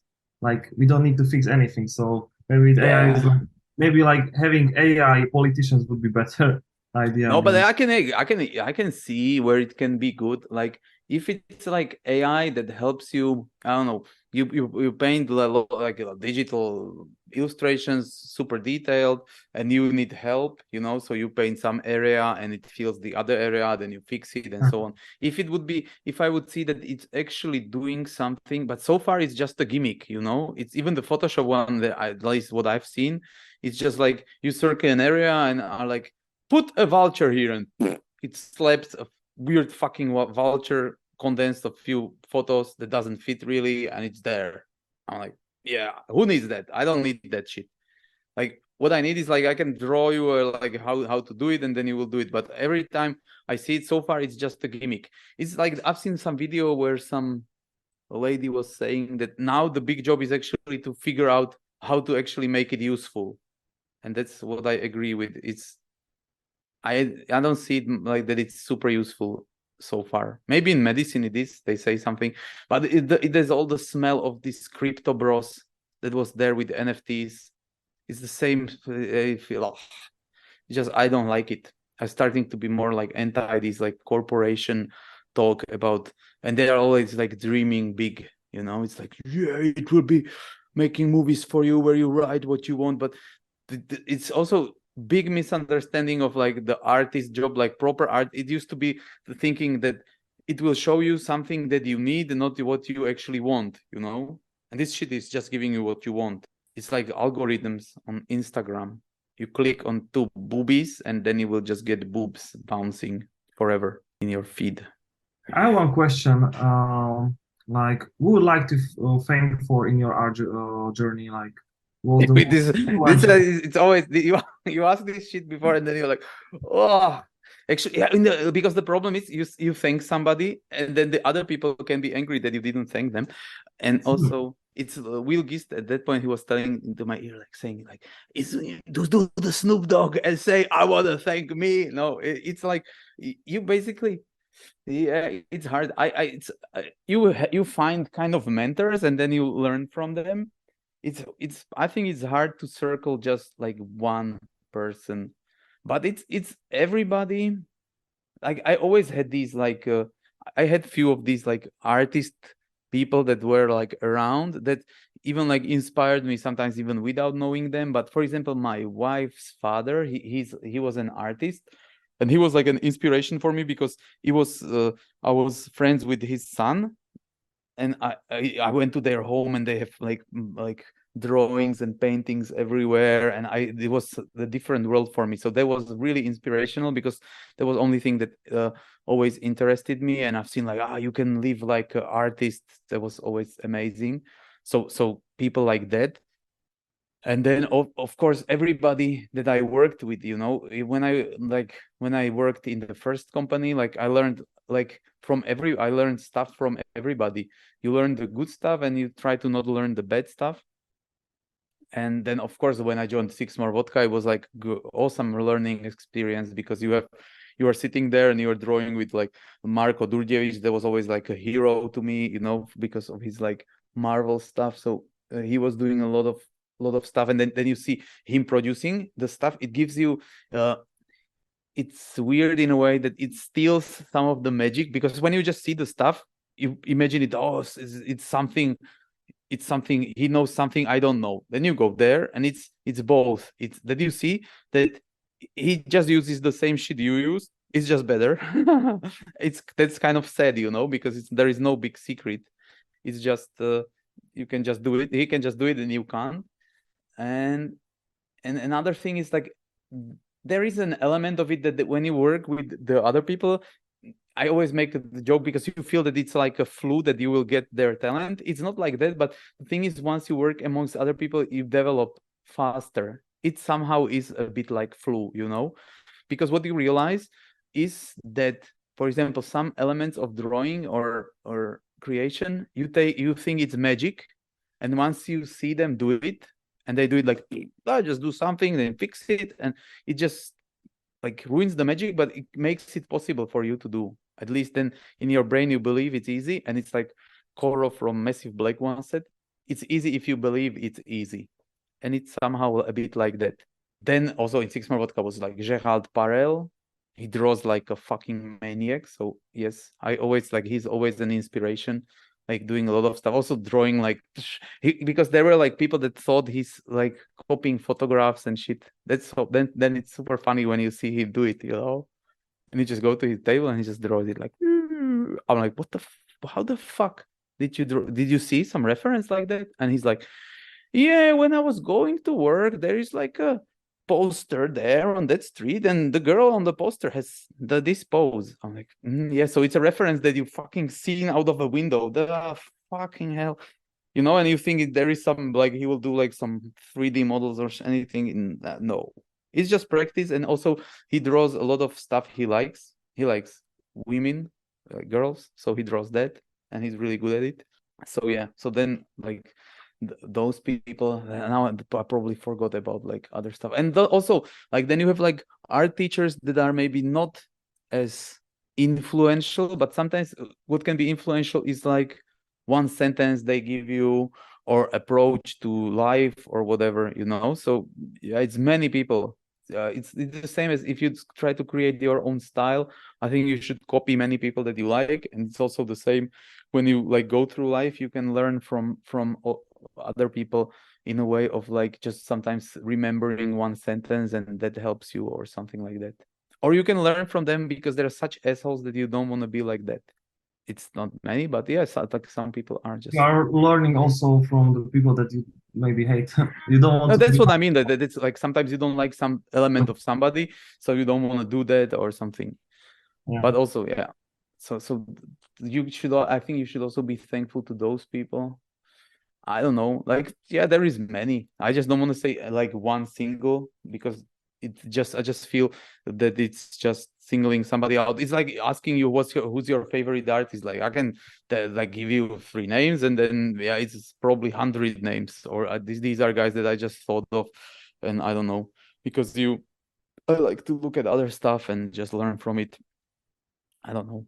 When you are working for 10 years, you can meet so many people that are influential. Even one guy at conference can influence you in a good way, and you can say so many ways. So Yeah, that's one thing, but also it's just if you just meet people and you like their art, it's sometimes hard to approach them in a way of like you go to them and you're like, oh, I love your art, and they're like, yeah, great, and you like shake your hands and that's it, you know. So sometimes even like who can be influential is like just people that become your friends. Even if you teach other people, that's a weird thing. Not weird, but it's kind of it's not that intuitive. Is that when you teach somebody, you actually teach yourself as well. Because if you just work, you don't really realize how you are doing it. But once you need to explain it to somebody, you solidify it in your head, and it's helpful for you as well. So yeah. And also sometimes you can learn from like people that have less skill or just don't do art at all, and just like tell you some interesting thing, and then you're like, oh yeah, that's a great way to look at it, and so on. Yeah, I love it when I have a friend who's like a real nerd on a certain subject but doesn't do art at all. And the second they're interested in something that you're doing and they give you some feedback about that, is something like, thank you, because I have 20 people who can tell me like about my line weight or my shading or my shape, but I don't have any archaeologist friends who know that Yeah. like piece of pottery is the wrong color or something. Or Yeah, it'd be that's better if it actually, was. yeah. We actually do it because the writer, he's writing like fantasy, but it's set in like actual historical times, and he's good with history, but not as good as some of the super history nerds. So we what he does is he sometimes posts the shit just to see what they say. It's like, oh, let's post it now. History nerds will just like let us know what's bad about it, and then we Like still have poke time them. to fix it. Yeah, they're like, oh, that sword was didn't exist in that year. They actually created it 10 years later, and like, what the fuck, man? So yeah, so you can use that, definitely, that knowledge, but also I was doing a cover, and my 6 year back then she was 6 years old. My daughter is like, that looks like Wonder Woman, and I was like, I know. I was like looking at it, fuck, it really has like some similar elements. It fucking looks like Wonder Woman. So then I sent it to the author, and he's like, yeah, it looks a bit like he was like, yeah, it's good. And then I'm like, my daughter says it looks like Wonder Woman. It's like, yeah, fuck yeah, it looks like one. I even described in a book that so we were then actually making it so it doesn't look as much as Wonder Woman, you know. But so even the honest kid's opinion can give you like a really like a way of like, yeah, you're probably right. It's the thing, if you do like pictures, that's what makes it exciting, but also kind of annoying, because you feel like you are a specialist, but everybody can see your mistakes if they really pay attention. And it's also, if it looks wrong, it's wrong, you know. So if it's, that's also, you cannot be pissed at somebody. I don't know, if like a guy that's not drawing says like, it has a big nose, and you're like, no, it doesn't, you know. You can do that, but if he sees that, then yeah, it probably does, or you know. So yeah, I don't know what I want to say with that, but yes, that the other friends, yeah, definitely. And also it helps you if you have other interests, because then you can put those into the art as well. It gives you like another layer of like, if you understand, I don't know, how clothes work, then you can do like better drawings, whatever, designs mostly. Yeah, and I guess Doubling back to the question David asked, it's like, have you ever deliberately, thought about being like, I should try teaching or mentoring, or have you ever wanted to kind of do that for somebody else, or has it just kind of happened? I just have these elements of it that I do talks. I feel like I really enjoy it. So, I like it, but it's still not the super right time. There is some elements of it that I don't enjoy. Is if it's like in school, I don't like the politics in the school, for example, and so on. So I like to do it, but yeah, I like that I like talking, and I also like the art direction aspect when you like basically tell the people some stuff and it helps them develop. It's really fulfilling. So yeah, it's interesting. I haven't really thought about it hard that I would do it. The problem is if I would do like mentorships and like I was paid for it, then I feel I also need to spend a lot of time preparing it and thinking about it. I'm actually doing a small like private mentorship for a company, and it's good, but it actually is not. It's not just the time I spend mentoring. Like the day before, I'm thinking, even if it's sometimes it's not. Sometimes it's preparing stuff, but even just the thinking, because it's like a separate project. Because I'm thinking about their problems and how I would sort it out, and then how I can tell them the stuff and so on. It's really fun. I like it, but yeah, I just also still like drawing and still have stuff that I want to do there. So I like that as well. But yeah, teaching is kind of like I like it. It's my grandmother. She was a teacher and loved it. So probably I have some infection from her. I like it, but yeah. Yeah, so does it feel like something that you naturally ended up doing more of that?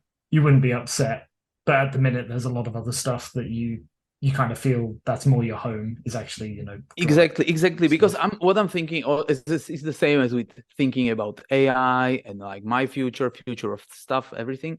So it's the same that I try to think about things I realized that I do better than the average, for example, So one of those things is also like teaching and talking, because I always hated public talking, but that's another thing that I did. It's that I just did it. I always said yes. I still do say yes to almost all of this stuff. And then you basically, you figure out that is also a skill. And then I don't feel as afraid before the talk or whatever. Because I was in a TV, in a kids program. It's so fucking drawing on a TV. That's fucking terrifying. But good thing is, I knew the trick how to do it. So that's like an old artist trick. It's when you draw super light with pencil on the paper and prepare it, the camera won't catch it. So everybody in the TV, like everybody, when there are comics artists drawing, everybody has a sketch on the paper, or they do it like 2 times. It's Bob Ross. It's not the first pass he's doing; it's the second. So you know who Bob Ross is? Yeah. So I actually used to watch Bob Ross when I was a kid, because in the German channel it went on. With my brother, we were always watching it. So yeah, Bob Ross, what he did is he painted the painting without the cameras. And then the second one was with the cameras. So he knew exactly what the finish will look like. So if it was shit, he wouldn't paint it. So you do that, you prepare it at home, and then you go to then you take ink and you draw it in like live in front of the camera. And how it looks is you basically just, it came like this, but it didn't. Happy second accidents then. Yeah, exactly. So now I just need to do that accident again. Yeah, so that's what I did, and then you need to also talk while doing it. And so what I'm saying is that you get there are these like challenges, and I always said yes to them. I've like first public talk was like terrible. I was like shaking. Now it's easier, but you still can get like, I was doing like a public talk in university, and there was a guy that was photographing me super up close, and he was doing it like the whole start. He just threw me off so much. I was like, what the fuck? I never felt so bad doing a talk in the beginning. I just needed in my head to make me feel better. But it took like 5 minutes, and it was like not many people noticed, but I was then telling them it was terrible. Like what the fucker did to me was terrible, because I hate to be photographed, and he was like just in my face, and I was talking, and I was thinking about him as well, so it was not nice. So you can have this, but then you also have, it's like in art that you then have processes how to do it, you know, like how to deal with this. I've seen like a talk about the guy that did many talks, and when this happens to him, he just openly says it. That's the easiest way. If you feel if you are shaking, or just say I'm shaking, and if you do that, you will just steal the magic out of it. So if you feel bad talking to the people, just tell them I really feel bad, like I'm like shy, whatever. If you are trying to be super open, then it's easy. Also, you can set the expectations lower, or say it like it is. Like I took some pictures and I would just talk about something, and then you don't put pressure on yourself. You're not putting pressure on yourself. It needs to be the best talk ever.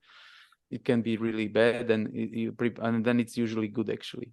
But yeah, you can have what I'm saying. It's also these kind of experiences. So I trained myself to not like to improve in that, and it's also fun. It's like a different skill. So I like these like developing of the skills, and painting is somehow related to that, because you are also talking and trying to basically describe something that's hard to describe. But what if you do it well, it's actually super great, because then the people are like, it helps them do something. It's magic. It's when we do the drawing, there is like other guys are teaching there, and I sometimes cannot help myself. I put I also have some dumb advices, but it's good, because what you try to do is explain this weird thing, and you can use like you can use metaphors and shit like that. I really enjoy it, and if you do it right, then like people actually are like, oh, you can help them have these breakthroughs when they realize something, and it's super rewarding, because you feel like you crack the code for them or help them. It's not really you didn't do shit, you're just talking, but then they need to figure it out themselves. So yeah, I like it. Yeah, I think what you're saying about talking and painting does have like an overlap, because I know a lot of kind of like naive style illustrators, where they kind of try to capture that like childish drawing type thing. Mm-hmm. And I think they're picking up on exactly that. It's just like there's something when they're like not being precious about what they're saying. They say like, oh yeah, this guy has a square jaw and it looks funny. And they're like, it's communicated. I don't need to try and impress anyone that I know all of the anatomy of the mandible or whatever. It's like, you get what I'm saying.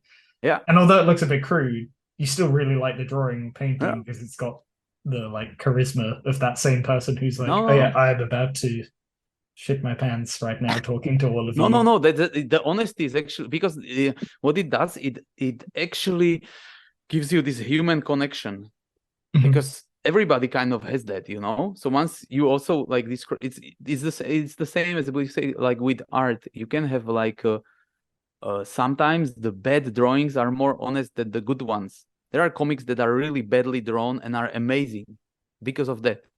There are comics that are drawn by people that don't really draw, or like draw just like never really learned it, don't have any of this ability, but you really want to say something. Sometimes it's stronger than if you have all the skill. So you can really use that. You can use the honesty. No, I agree with that. Yeah. Sometimes it then becomes like it's then even more interesting. It's like the new Ninja Turtles movie that's like on purpose. It has this like ugly drawing quality, and I'm not saying it's perfect, but that's the element I really like about it, and it's more creative. That's kind of what I was saying also about the answer of like anti-AI. It's actually that shit will be more valuable, the honesty, and that is more valuable than the perfection, and that's a good thing actually, I think. Yeah, it gives you more. It's also wider range there. What like to do stuff. I always get that with cartoons from like I grew up in like watching cartoons in like early 2000s, late 90s kind of thing, and a lot of those cartoons were pretty ugly, or like they're not very polished, but some of them I watch again as like an adult, and I know it's not just nostalgia, but it's like nothing looks like this anymore, and it's really stylish still, and I just am like, I can't really see something that weird being put on TV at the same time again. And it's kind of sad. I do experiments on my kids. I give them like we have like, for example, this like old cartoon master It's called Mhm. Victor Kubal, and it's super stylized, and it's basically done by almost him. Like there were people helping him, but it's very like few people doing like whole movies and so on. So it has this super stylized quality, and I watch it with my kids, and they like Pixar movies, and they still can watch that shit and still enjoy it, and they like it. They don't see the difference. That's the tricky thing, that everybody thinks that it just needs to improve in a way of like, I don't know, video games becoming more realistic, and it doesn't. It's the same as with pixel art. It just came back and everybody loves it the same as if you have like a super detailed graphics realistic, you know? But when pixel art was the only option, everybody wanted to have it as realistic as possible. Or now you do these like retro, super pixelated games, or like super polygonally distorted, but it's awesome. It's the same as like having playing I don't know, Doom the first time, and everybody bodies like you have all these gore effects, but it's gore, but his body is exploding, but it's 10 pixels, so it's like it's gore, but it's more fun than, you know. It's not like it's not really, it's stylized in a way, you know, so I don't feel as bad doing it, or hitting a grandma in Carmageddon. Yeah. I used to love those violent games, but the thing is, like, it's not as violent when it's that, and it's also, you see that it's like it's so over the top. So yeah, so that kind of the stylization sometimes helps you, and it can be more, because the thing is, if you have it stylized, your brain starts working more if not everything is sorted out for you. It's the same when you have like pixelated games like Monkey Island, for example, and then they do like a new version where they draw the character and he looks completely different than I imagine him. Because what he did to my brain, I just seen the character, his head is like 4 pixels, and I imagine how he looks, but it's not the same as the artist did it, you know. But that's actually a great thing. There is a book, Understanding Comics, by Scott McCloud, and he has the examples of faces, and that the face you relate most to is smiley, you know, because he was like, and in the book is written like there is a face, a realistic drawn face, and he's like, oh, you see a face of a guy, and it just gets more stylized, and when it's smiley, it's like you see yourself, and it's like, yeah. You know what I mean? That it's, you put yourself You can imprint yourself on it. Yeah, because there's more space to imprint yourself. It's like when you read the book, you know, you read the book and you don't see what's happening and you imagine it. It's then sometimes stronger than when somebody makes a film out of it. You are disappointed because it's not the same. It's the same problem with AI, that they think they can describe by words the picture. It's dumb. It's insane. That's why the picture exists, because you cannot explain it with words. Like proper art, paint, like the really good art is about stuff you cannot explain with words. It's like Lucian Freud paintings are great. It's not because there's ugly people painted on them. Sometimes it's ugly people painted beautifully. Like the painting itself is beautiful. It creates this weird tension, you know, about the painting quality being beautiful and the subject being ugly or mundane, whatever. And it's just, that's what makes it magical. Not that it's not about that you see a guy and it's a fat guy.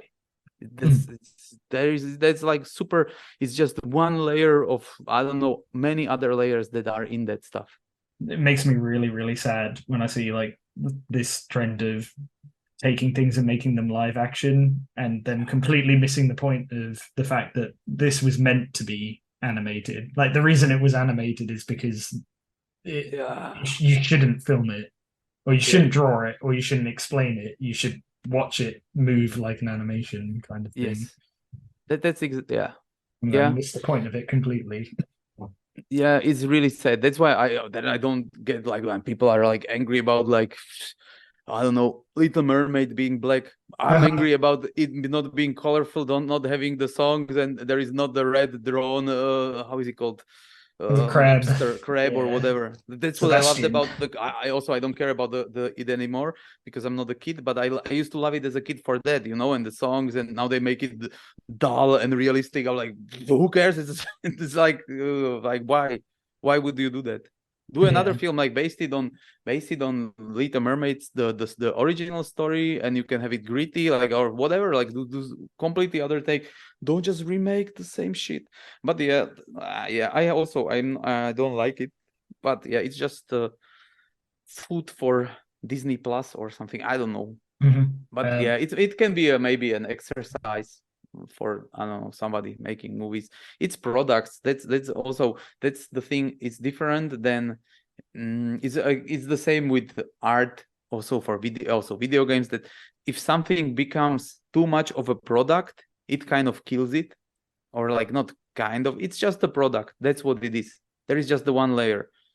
So they have it as a product and they sell it, and you need creative people doing that, and they do it. But there is more to creativity, and sometimes you just need to use the creativity on the smaller projects. That's the way of how it is, but it's also kind of great, because then you still can dive in deeper into it, and you can see the magic in the other stuff. You have like artistic movies, and you can then move deeper. It's like how I started with pictures, and then I liked all the like pop culture stuff, comics, Lobo beating another guy, and then you go deeper, and then you see other people drawing with it, and then you see abstract art, and you can appreciate that, and so on. So it's a journey that's like interesting. So I just take this, that it's like the first layer, it's the dumbest one. So this is even dumber, because like it's not even the cartoons, it's just cartoons remade in real life.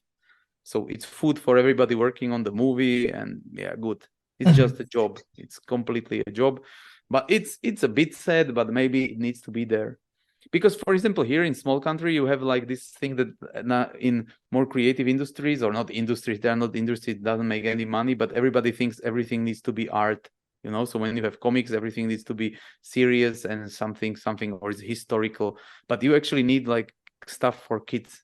But we don't, or you need the beginning layers of it being really dumb, or not dumb, but just simple. And we don't really have that here, because it doesn't make money. So, I guess it is, a slightly snobbish or like a slightly privileged thing to basically slightly, but yes, I also like to critique that dumb shit. But yeah, it probably needs to be there. It just said when it's gone, it's like Star Wars, in the first, like in the original movies, there is this magic or like something that they want. I actually have a friend, and he's an advocate for the George Lucas trilogy, the second one. Because he's like, he wanted to be creative, like there are different planets and so on. Like, of course, you cannot, like, it was maybe more creative than the recent one, where it's just repeating the same stuff. I don't know. It's not nowadays. It's not that much for me. Like, I enjoy other stuff, like grandma shows from UK of like painting portraits. As a clunky segue to, I guess, will probably be like a last question just because of the time. Would be talk about things from the past that are remade and might be worse or better. Like, is there something when you were learning art that you did now that you'd either kind of like drop or change, or is there something that you think is more important for people to learn now that maybe you didn't have to worry about when you were learning it? So you mean like that I was learning it and now it's not important, or that I wasn't I guess if either of those kind of angles of looking at it brings forth an answer, like you could take your pick. Yeah. For example, like what I feel, the thing that I was learning that I still use is, for example, the designer thing. And I don't think a lot of people actually learn it that much, because it's so much, you see so many of the polished results, and it's the problem-solving element of the concept art, for example, of character design, that it's also important to, create ideas and be playful with those ideas. So that was a thing that I was learning without even knowing that I'm learning it. It's like mostly because for example, studying design here was more about inventing, so it wasn't that, like, because my illusion of studying design was that I go there and they tell me, like, now we will do, design of a car, for example, in the car design, and then you just do how the car looks, and that's your job, and that's fine. Or you do, if I was doing industrial design, they give you like, let's do a chair, and then you just do like a nice looking chair. That's what I thought it was, but it wasn't. Like here, it's thought like they actually want you to create kind of an invention. Usually it's a dumb invention, but it's a good exercise of pushing your imagination. So they give you like, let's do a musical instrument, and you shouldn't do like, I'll do guitar and it will be red and has like spikes, whatever. You actually need to come up with like another take of that and so on. So it just tries to open your head to other things. So that's what I feel like is really helpful, and that's what I see some people are missing when you have, I don't know, portfolios and everybody has very similar stuff, because they think that you just need to repeat it, that you can have armor and then you do shapes and you do many different shapes and so on. It's good, but what makes you different is actually if you can put ideas into it, so like deriving information from somewhere else, or thinking about it differently, or functionally or something, so that makes you different.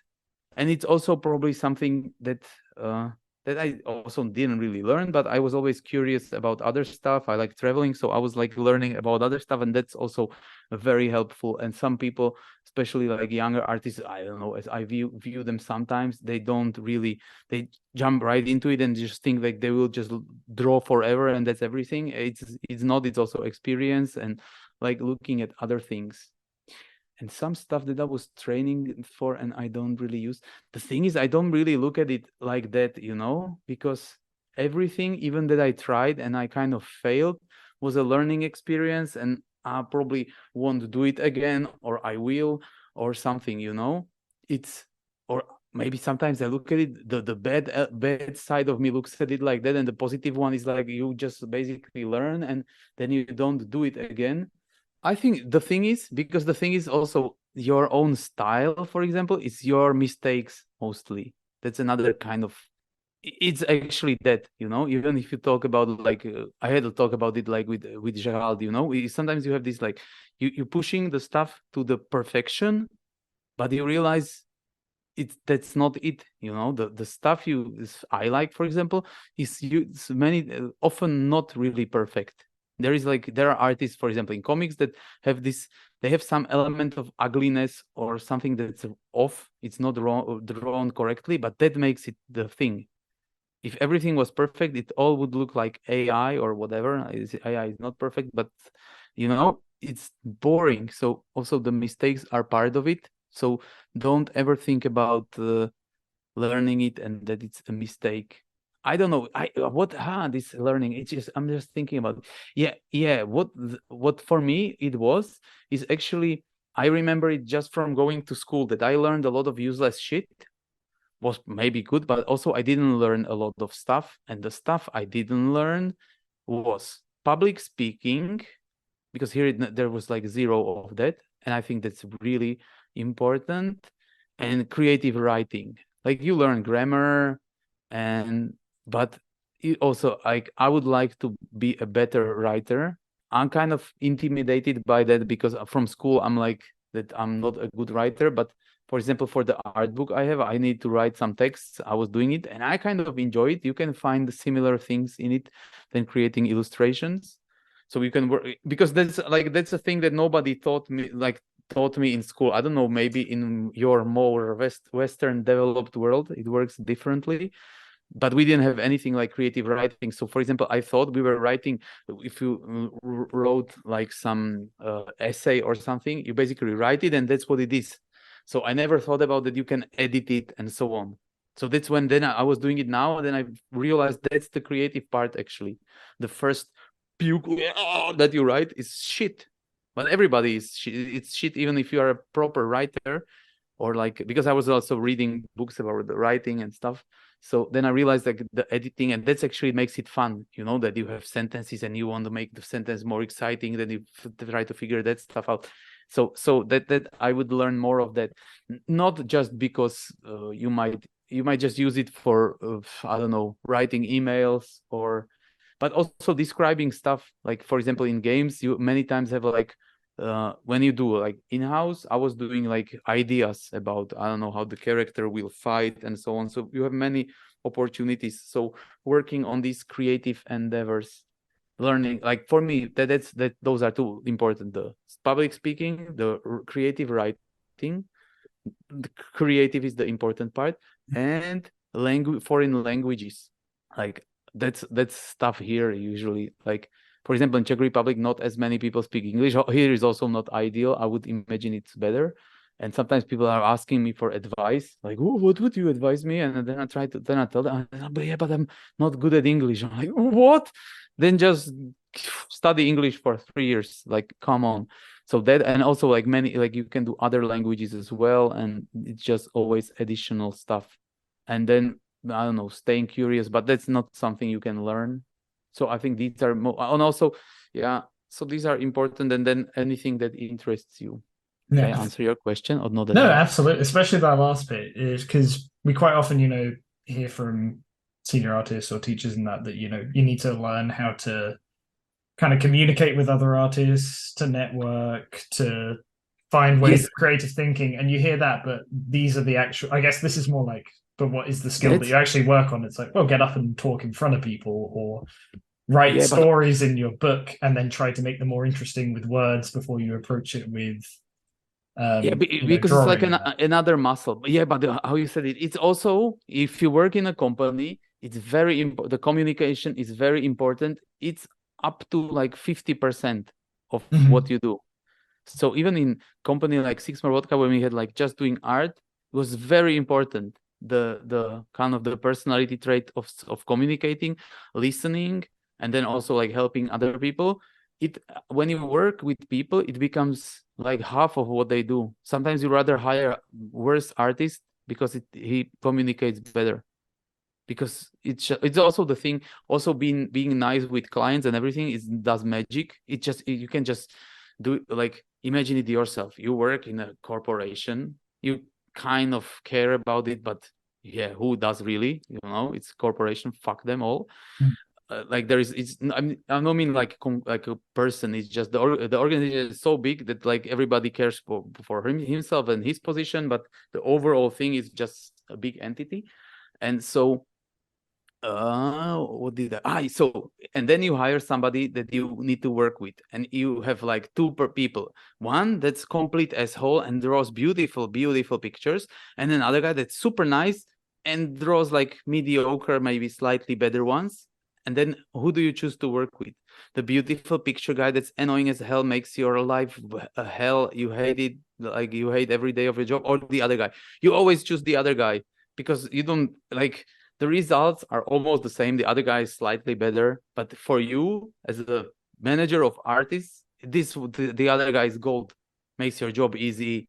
If you forget something about something, he notices you that it's like night and day difference. You never, like, the asshole has it always harder. So being nice and being like approachable and kind of, I don't know, humble and open to feedback, it's magic.